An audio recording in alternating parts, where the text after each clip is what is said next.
Independent media and civil society groups marched and assembled at the Senate yesterday for a show of support for moves to speed up passage of the Freedom of Information Bill.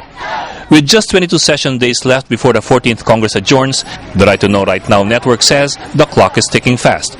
And with all eyes already locked on the presidential campaign, there is only a narrow window left for the bill to make it through. The Freedom of Information Bill has so far had lukewarm support, muddling through 3 Congresses in the last 8 years, even though the Constitution and several anti-graft laws have expressly stated this as a basic right.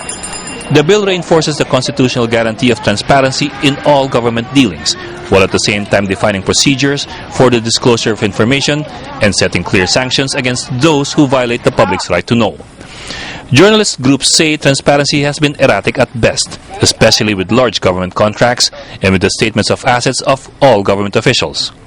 17 months ago, the House of Representatives finally passed its own version of the Freedom of Information Act.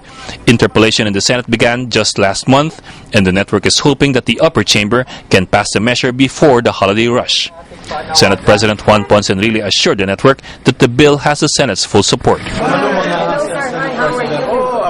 Yeah. We talked about it already. Okay na siya. Yeah. Our concern is really the lack of time, it seems, because it's a 23 session. We'll pass it. Hanggang by council prime. Oh yeah, don't worry. That's a constitutional mandate. Yes, sir. So we have...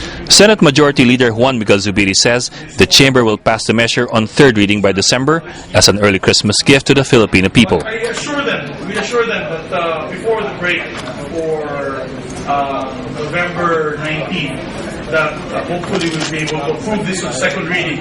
And when we get back on December 1, we approve this on third and final reading. We assure them. But the race to pass the measure goes up against an even bigger race, the 2010 elections. With most of the presidential and vice presidential aspirants coming from the ranks of the Senate, there is fear that without a louder public clamor and a more vigilant press, the people's right to know may again take the back seat.